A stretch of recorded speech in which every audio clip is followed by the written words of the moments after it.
వారికి కుటుంబ సభ్యులకి అందరికీ నా నమస్కారం. హీరోగా అంటే కృష్ణ గారికి నేను అంటే నా అభిమాన హీరో ఎన్టీ రామారావు గారు అయినా నాకు ఎంతో ఇష్టమైన నటుడు హీరో కృష్ణ గారు.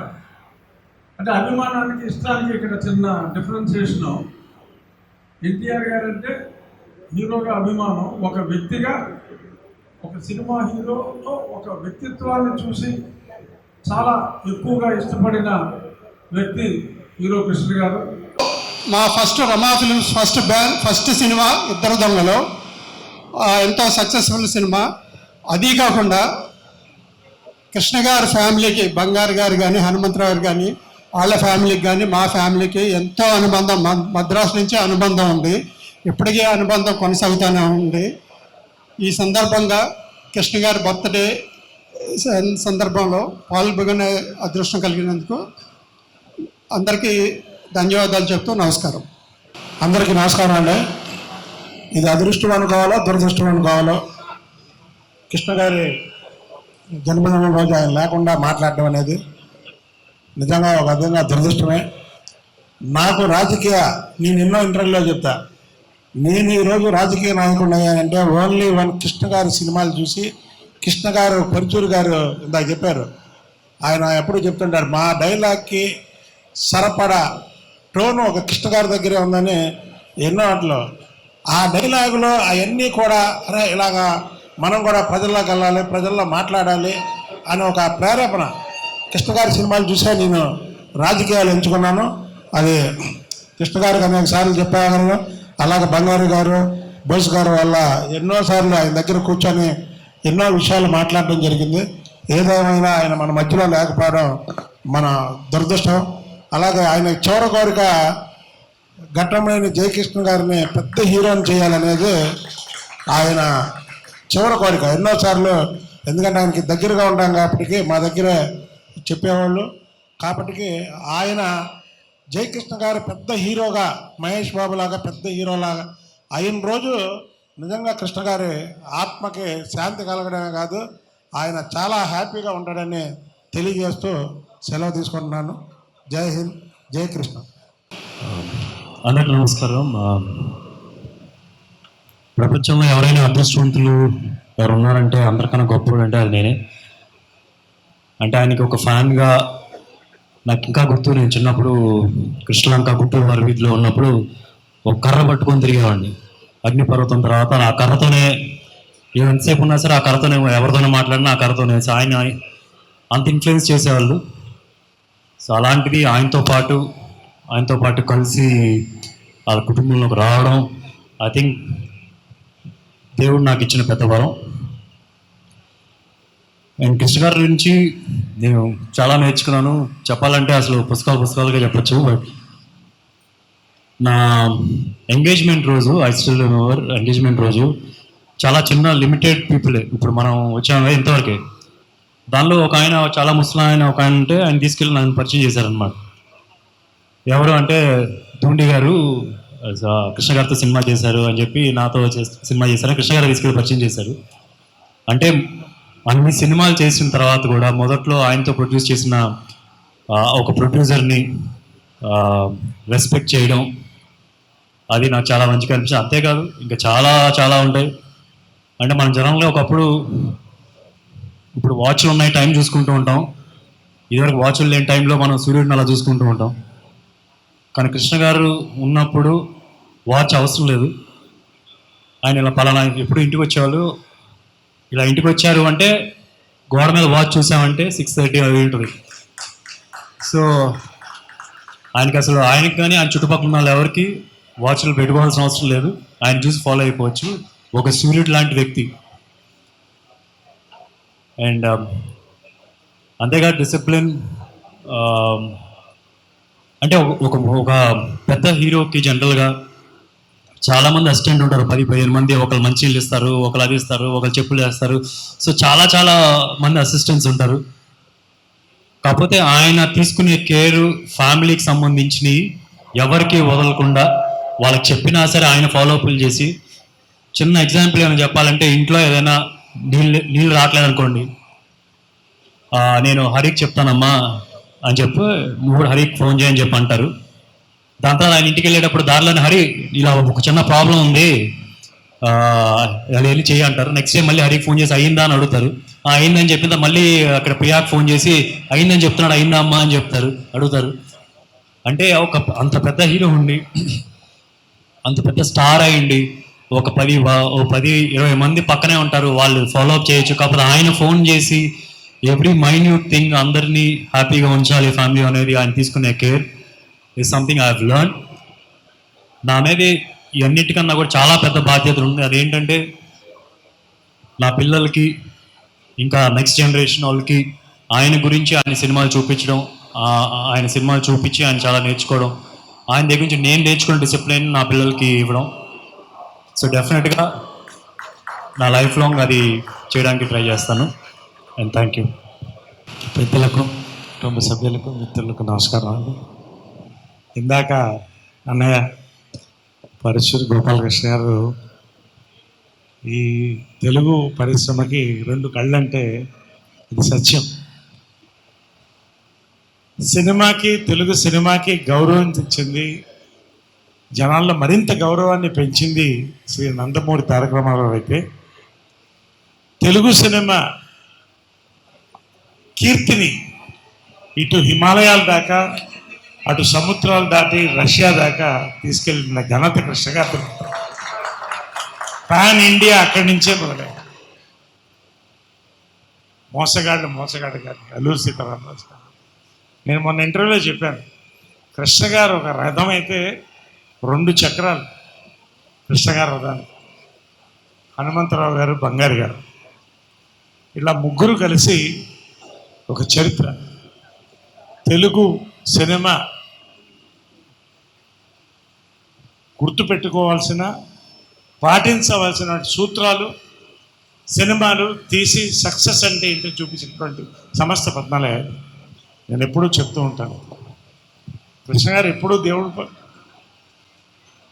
నిర్మాతల పట్ల దేవుడే. అది చాలా ఇన్సిడెంట్స్ ఉన్నాయి, నేను చెప్పక్కర్లేదు. కానీ తెలుగు ప్రజలకు కూడా ఎప్పుడు కూడా ఒక కంచు కవచం ఆయన. నేను ఎందుకంటే ఒక ఇన్సిడెంట్ చెప్పి ముగిస్తాను. 83, 84 అప్పటికే 3-4 సినిమాలు చేశాను.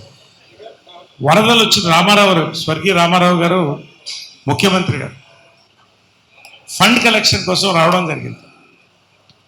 మద్రాస్ ఫిల్మ్ ఛాంబర్లో ఏర్పాటు చేశారు. నేను కుర్రాడిని, 19 ఏళ్ళు 20 ఏళ్ళు, అందరూ వచ్చారు. సినీ పరిశ్రమ అంతా ఉంది.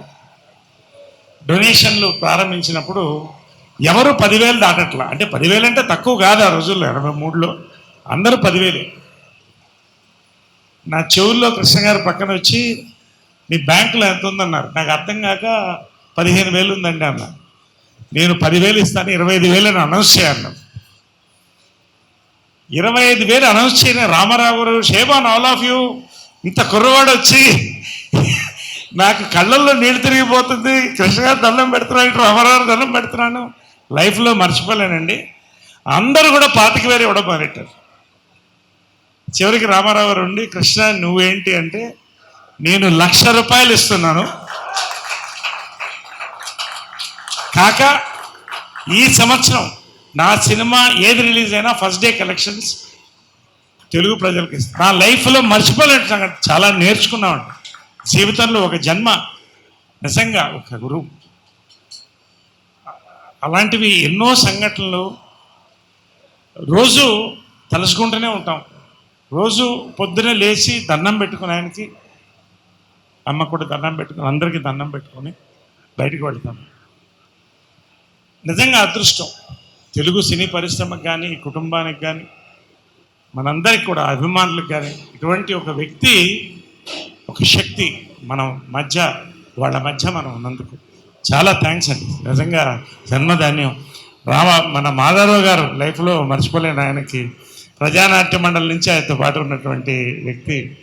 ఎంత ఒక మంచి స్నేహం, ఒక మేకప్ మ్యాన్గా, ఒక ఫ్రెండ్గా ఆయన. ఎంత చాలా పంచుకోవడానికి చాలా ఉంది, బట్ చాలామంది మాట్లాడాలి. ఈ యొక్క అవకాశం ఇచ్చినందుకు ధన్యవాదాలు. Thank you. సార్ కృష్ణ గారితో సినిమా చేసిన నిర్మాత ఎవరో కూడా వేరే హీరోతో సినిమా చేయాలని కోరుకోరు. ఎందుకంటే ఆయన అంత మంచి మనిషి. ఆయన సినిమా ఎవరైనా సరే అది కంప్లీట్ అయిపోవాలి, రిలీజ్ కావాలి, అది ఆయన మెయిన్ ఆశయం. ఆయన అట్టాగా ఆయన చేసిన సినిమాలన్నీ కూడా కంప్లీట్ చేయించాడు. ఆయన సినిమాలన్నీ రిలీజ్ చేయించారు.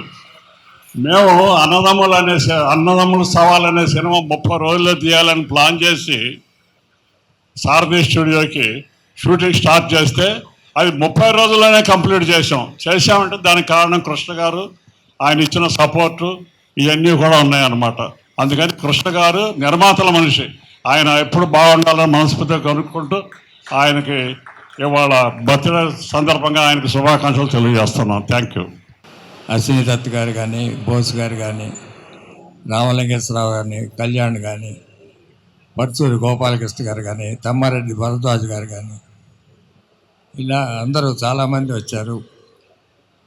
అందులో రాజకీయ రంగం నుంచి రఘురామరాజు గారు, బొడ్డా వెంకన్న గారు, ఇంకా అనేక మంది నిర్మాతలు, కుటుంబ సభ్యులు అందరూ ఈ ఆయన లేని ఫస్ట్ జన్మదినం జరుపుకుంటున్నాం. అయినా అందరూ ఆత్మీయంగా కలవాలని ఈ ప్రోగ్రాం ఏర్పాటు చేశాను. కుటుంబ సభ్యులందరూ, పర్టికులర్గా చాలా దూరం నుంచి డాక్టర్ శ్రీకాంత్ వచ్చారు, చికాగో నుంచి. అందరికీ నమస్కారం అండి. నేను కొంచెం లేట్గా వచ్చాను, కాకపోతే లేటెస్ట్గా వచ్చాను అనుకోండి. కాకపోతే లేట్గా రావడానికి కారణం ఉంది. రేపే నా బర్త్డే, అందుకని ఇవాళ ఏదో ఫంక్షన్ ఏదో పెట్టారు మార్నింగ్ అవర్స్. దానికోసం వెళ్ళేసి అక్కడ మ్యూజికల్ నైట్ అనేది పెట్టారు నా మ్యూజిక్ సంబంధించి. సో దానికి సంబంధించినటువంటి ఆ కార్యక్రమాన్ని పూర్తి చేసుకుని మళ్ళీ వచ్చేటప్పటికి లేట్ అయింది. అంచేత దయచేసి క్షమించాలి. ఇక కృష్ణ గారి గురించి చెప్పాలి అంటే ఇక అసలు ఎవరికి మాటలు ఉంటాయి కనుక మాటలు ఎవరికి ఉండవు. అతను చాలా తియ్యటి పర్సన్ అండి, వెరీ స్వీట్. ఉదాహరణ చెప్పాలి అంటే మాయలోడి సినిమాని ఆయన చూసి చూస్తున్నప్పుడే, దానికన్నా ముందే నేను కథ చెప్పేశాను, అందులో కూడా పెద్ద ఎక్కువ ఏం చెప్పలేదు, ఒక చిన్న సీన్ చెప్పాను అంతే. ఆ సీన్ విన్న తర్వాత డెఫినెట్గా నువ్వు బాగా చేస్తావయ్యా, నాకు కాన్ఫిడెన్స్ ఉంది అని ఆయన చెప్పడం నాకు ఇవ్వాలి గుర్తుంది. అది అయిన తర్వాత మాయలోడి సినిమా చూసి ఆయన ఇది సెన్సేషనల్ హిట్ అవుతుంది అని చెప్పారు ఆయన.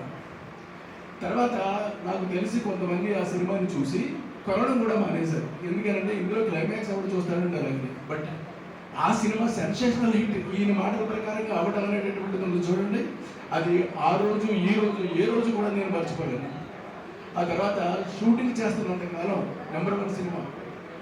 ఆయన చేసినటువంటి కోఆపరేషన్ మామూలు కాదు. ఆయన అన్న ఇవాళ కూడా నాకు రింగరింగ్ అవుతా ఉందండి ఒక పెద్ద మార్క్. యాక్చువల్గా నాకు పెద్ద సర్టిఫికెట్ లాంటిది. ఏమయ్యా ఏంటయ్యా ఆయన సీన్ పేపర్ పట్టుకోకుండా చెప్పేస్తాడు మొత్తం అంతా వసతి ఆయన అనడం ఉంది చూడండి. అసలు అంత పెద్ద ఆయన నాకు అంత సర్టిఫికెట్ ఆయన ఇవ్వడం అనేటువంటిది ఇట్ ఈస్ రియల్లీ గ్రేట్. అలాంటి ఒక గొప్ప మనిషి ఇవాళ మన ముందు లేకపోవడం అనేటటువంటిది మనకు దురదృష్టం. ఆయన ఆవేళ ఉన్నా ఇవాళ ఉన్నా ఏ రోజు ఉన్నప్పటికీ కూడా ఆయన చాలా ఆరోగ్యంగా, చాలా అందంగా ఎప్పటికీ ఉంటారు. ఉన్నట్టే లెక్క. మనకి ఇవాళ ఆయన లేకపోయినప్పటికీ కూడా ఉన్నట్టుగానే మనం భావించాలి. ఎందుకంటే ఆయన సినిమాని వాళ్ళు రిపీటెడ్గా ఎంత బాగా చూస్తున్నారో జనం. అద్భుతం, మామూలుగా చూడడం లేదు. అలాంటి ఒక గొప్ప వ్యక్తి ఆయనకి నేను నా మొదటి సినిమా ఆయనతో చేయడం అనేటటువంటిది నిజంగా నా అదృష్టం. అది నిజంగా I'm very lucky to have such a person on my screen. Is unforgettable, great man. అలాంటి ఒక గొప్ప వ్యక్తికి నేను నమస్కారం